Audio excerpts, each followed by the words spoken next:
Hello दोस्तों, आज के लेक्चर में अध्याय 12 शुरू किया जा रहा है, जिसमें अध्याय का नाम है परमाणु।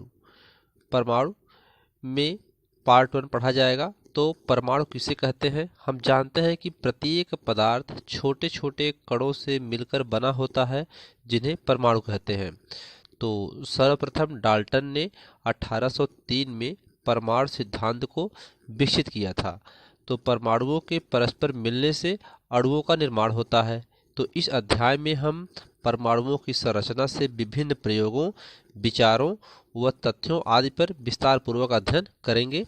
तो जिसमें पार्ट पहला है रदरफोर्ड का अल्फा कण प्रकीर्णन प्रयोग। तो रदरफोर्ड ने अल्फा कण का प्रयोग किस प्रकार से किया, यानी अल्फा कणों का किरणपुंज किस प्रकार से प्रकीर्णित होते हैं, उसका प्रयोग आइए देखते हैं। तो अर्नेस्ट रदरफोर्ड ने सन 1919 में परमाणु की संरचना ज्ञात करने के लिए सोने की पतली पन्नी पर अल्फा कणों यानी हीलियम 2He4 के नाभिक ठीक है की बमबारी की और देखा कि अधिकांश कण धातु की पन्नी को पार कर सीधी रेखा में चले गए। कुछ पन्नी से बाहर निकलते समय अपने मार्ग से विक्षेपित हो गए और बहुत ही थोड़े कण पन्नी से प्रतिकर्षित होकर लौट गए। ठीक है, तो ये फिगर है यहाँ पर। तो इस फिगर में दिखाया गया है कि यहाँ पर ये नाभिक है, ये चारों तरफ, और ये पूरा क्या है, परमाणु है। जो आपको गोला दिख रहा है परमाणु है, और ये क्या है, धन आवेशित नाभिक है। और ये सब इधर से अल्फा कण इस पर प्रकटित कराए गए, अल्फा कण इस पर लाए गए। तो अधिकांश अल्फा कण जो होते हैं वे इससे क्या होते हैं, निकल जाते हैं मुड़ करके, और कुछ सीधा लघु कोण प्रकटित करते हुए अधिकांश निकलते चले जाते हैं। और यहाँ पर कुछ क्या होते हैं, मुड़ जाते हैं, और कुछ यहाँ पर जो नाभिक पर आता है वह पूरी तरीके से पुनः उस दिशा में वापस लौट जाता है। ठीक है, तो यहाँ पर अल्फा कण के प्रकीर्णन के निष्कर्षण क्या है, आइए इसको देखते हैं। तो इसमें पहला नंबर है, पहला है अधिकांश अल्फा कण स्वर्ण पत्र के पार आर पार बिना प्रभावित हुए सीधा निकल जाते हैं। इससे पता चलता है कि परमाणु का अधिकांश भाग खोखला होता है। अब यहाँ पर उन्होंने क्या किया कि इस परमाणु पर जब अल्फा कणों को प्रकटित कराए तो अधिकांश जो होते हैं वे आर पार इसके पार चले जाते हैं, बिना प्रभावित हुए सीधा निकल जाते हैं। तो इससे ये पता चलता है कि परमाणु का अधिकांश भाग क्या होता है, खोखला होता है। ठीक है, दूसरा है, इसमें कुछ अल्फा कण 90 अंश अथवा अधिक कोण पर प्रकीर्णित होते हैं। इससे पता चलता है कि परमाणु का केंद्रक धन आवेशित है, तभी वह अल्फा कणों को प्रतिकर्षित करता है। ठीक है, तो यहाँ पर इस फिगर में आप देख सकते हैं कि कुछ अल्फा कण 90 अंश पर मुड़ जाते हैं, ठीक सीधा, या उससे अधिक कोण पर मुड़ जाते हैं। 90 अंश या उससे अधिक कोण पर ये क्या होते हैं, मुड़ जाते हैं। कोई 90 अंश पर मुड़ता है तो कोई 90 अंश से अधिक कोण पर मुड़ जाता है, तो कोई 90 अंश से कम पर मुड़ता है।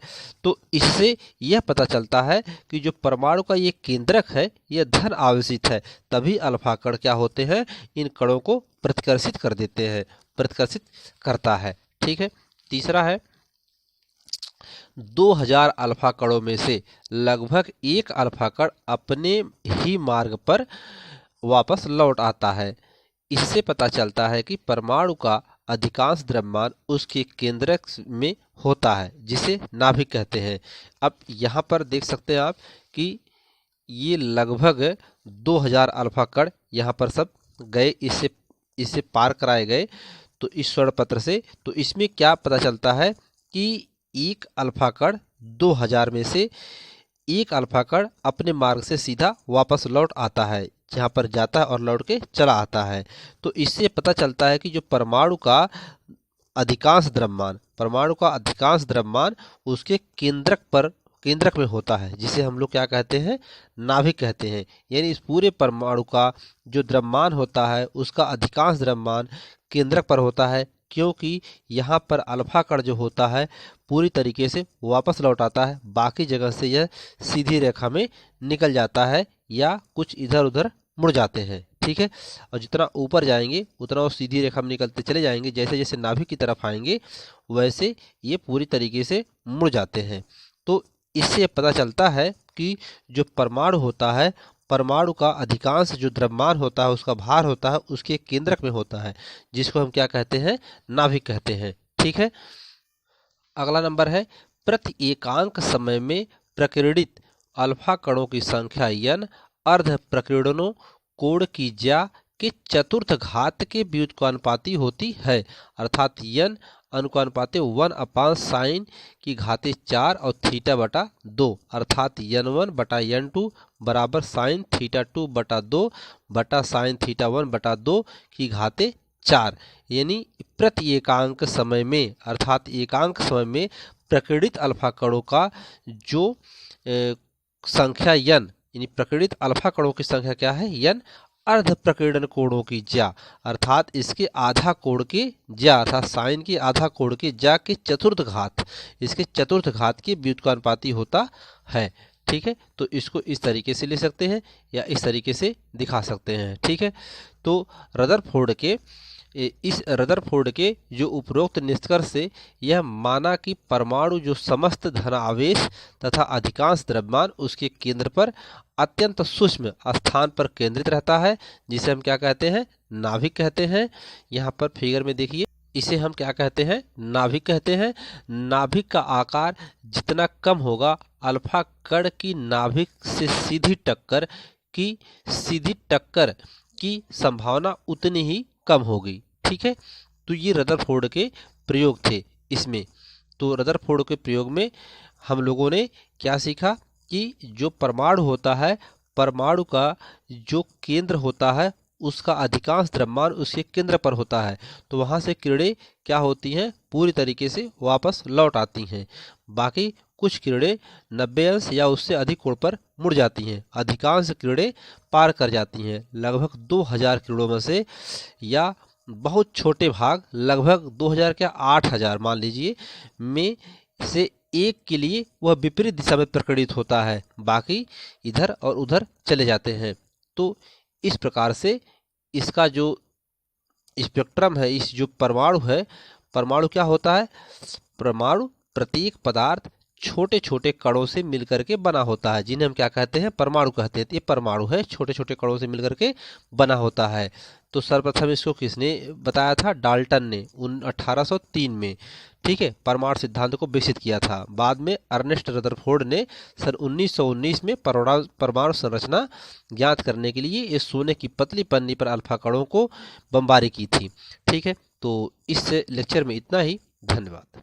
हेलो दोस्तों, आज हम लोग इस लेक्चर में पार्ट 2 करेंगे, जिसमें है नील्स बोहर का परमाणु मॉडल। ठीक है, तो सबसे पहले देखते हैं नील्स बोर के परमाणु मॉडल में 1913 में प्रोफेसर नील्स बोहर ने एक परमाणु मॉडल प्रस्तुत किया जो प्लैंक के क्वांटम सिद्धांत पर आधारित था। ठीक है, इस मॉडल के लिए बोहर ने 3 नियम दिए। तो पहला नियम क्या है, आइए उसको देखते हैं। पहला नियम है, प्रत्येक इलेक्ट्रॉन नाभिक की चारों ओर कुछ विशेष कक्षाओं में ही परिक्रमा करते रहते हैं, जिन्हें अस्थायी कक्षा कहते हैं। प्रत्येक अस्थायी कक्षा में के इलेक्ट्रॉन का कोणीय संवेग h/2π का पूर्ण गुणन होता है, यानी h/2π का पूर्ण गुणन होता है, जो उस प्रत्येक अस्थायी कक्षा में इलेक्ट्रॉन नाभिक की चारों ओर गति करते रहते हैं। तो इलेक्ट्रॉन का कोणीय संवेग mvr होता है बराबर nh/2π। ठीक है, तो यहाँ पर n क्या है, 1 2 3, इसे कक्षा की क्रम संख्या या मुख्य क्वांटम संख्या कहते हैं n को। ठीक है, तो यहाँ पर h का क्या है, यह नंबर है 1h या 2h 3h 4h/2π में। यहाँ पर इलेक्ट्रॉन का कोणीय संवेग निकालने का ये फार्मूला है, तो जिसमें n बराबर 1 2 3 डॉट डॉट जितने भी हो सकते हैं, इसे कक्षा की क्रम संख्या या मुख्य क्वांटम संख्या कहते हैं। नंबर दूसरा देखते हैं, इलेक्ट्रॉन को अपनी अस्थायी कक्षा में घूमने के लिए आवश्यक अभिकेंद्र बल इलेक्ट्रॉन तथा नाभिक के बीच आरोपित होने वाले स्थिर विद्युत बल से प्राप्त होता है। ठीक है, अब जब नाभिक है, नाभिक धनात्मक होता है, यहाँ जेड क्या है, नाभिक है, तो इस नाभिक के चारों ओर जो अस्थायी कक्षा होती है, इलेक्ट्रॉन इसके चारों ओर अस्थायी रूप से घूमते हैं। ठीक है, तो वे v वेग से चारों तरफ क्या करते हैं, घूमते हैं, और इस पथ पे घूमते हुए इस नाभिक से ये अपना क्या करते हैं, r त्रिज्या पर बल लगाते हुए अर्थात अभिकेंद्र बल से यह इस पर घूमते रहते हैं। तो इलेक्ट्रॉन को अपनी अस्थायी कक्षा में घूमने के लिए अभिकेंद्र बल, उसको आवश्यक अभिकेंद्र बल जो इलेक्ट्रॉन होता है चाहिए, तथा नाभिक के बीच वह एक आरोपित स्थिर विद्युत बल प्राप्त होता है। तो इसलिए अभिकेंद्र बल बराबर स्थिर वैद्युत बल। अभिकेंद्र बल का सूत्र mv²/r और स्थिर वैद्युत बल बराबर होता है 1/4πε0 ZE/E/r² होता है। ठीक है, तो आगे देखते हैं अगला नंबर। जब परमाणु का कोई इलेक्ट्रॉन किसी निम्न ऊर्जा स्तर से किसी उच्च ऊर्जा स्तर में प्रवेश करता है तो वह दोनों ऊर्जा स्तरों के अंतर के बराबर ऊर्जा का अवशोषण करता है। यदि उच्च से निम्न ऊर्जा स्तर में आता है तो वह उतनी ही ऊर्जा का उत्सर्जन करता है। अर्थात जब परमाणु का कोई इलेक्ट्रॉन किसी निम्न ऊर्जा स्तर से, मान लीजिए निम्न ऊर्जा स्तर है, निम्न ऊर्जा स्तर से उच्च ऊर्जा स्तर में प्रवेश करता है तो वह दोनों ऊर्जा स्तरों के अंतर के बराबर होता है। तो ऊर्जा को क्या करेगा, अवशोषण करेगा वहाँ पर। ठीक है, और यदि उच्च ऊर्जा स्तर से यह निम्न ऊर्जा स्तर में जाता है तो वह उतनी ही ऊर्जा का उत्सर्जन करता है।